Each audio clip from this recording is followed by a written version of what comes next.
Mga kapuso, wag rin po natin kalimutan mag-almusal, lalo na ngayong kailangan natin ng lakas. Ang masarap ngayon humigop ng mainit na sabaw gaya nitong bulalo. Si Chef JR may ibibidang special bulalo. Good morning sa iyo, Chef.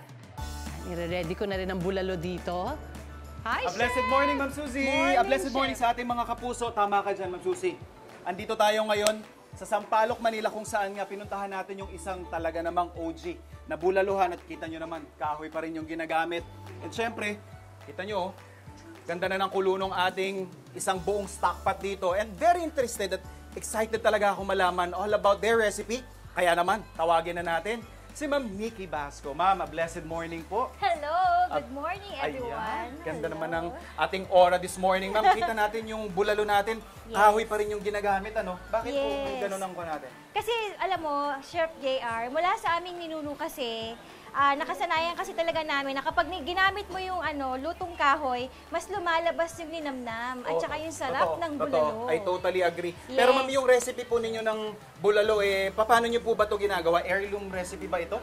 Yes. Saan po ito galing? Galing ito sa family namin talaga. Galing sa dad ko yan. So, Okay.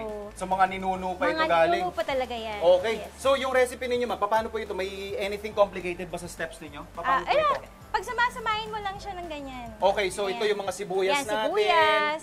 We also have here yung siling haba o yung pangsigang.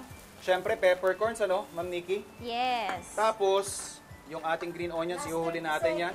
And yung ating patatas and ating green onions. Ma'am, nakakailan po ba tayong kilo nito? Actually, nakaka 500, 200 kilos a day. 200 kilos a day? Yes. So magkano isang bowl, ma'am? Nasa 240 pesos. 240 pesos. Eto mga kapuso, ayan lang naman, ganyan kasarap ang itsura ng bulalo natin. So syempre, lalagyan natin ng sabaw.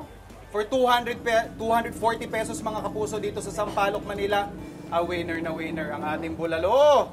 Ma'am Nikki, titikman ko na to mga kapuso. Alam naman natin, nag-uulan this past few days. Masarap humigop ng masarap na mainit na sabaw, no? Okay mga kapuso, marami-rami pa tayong lalantakan.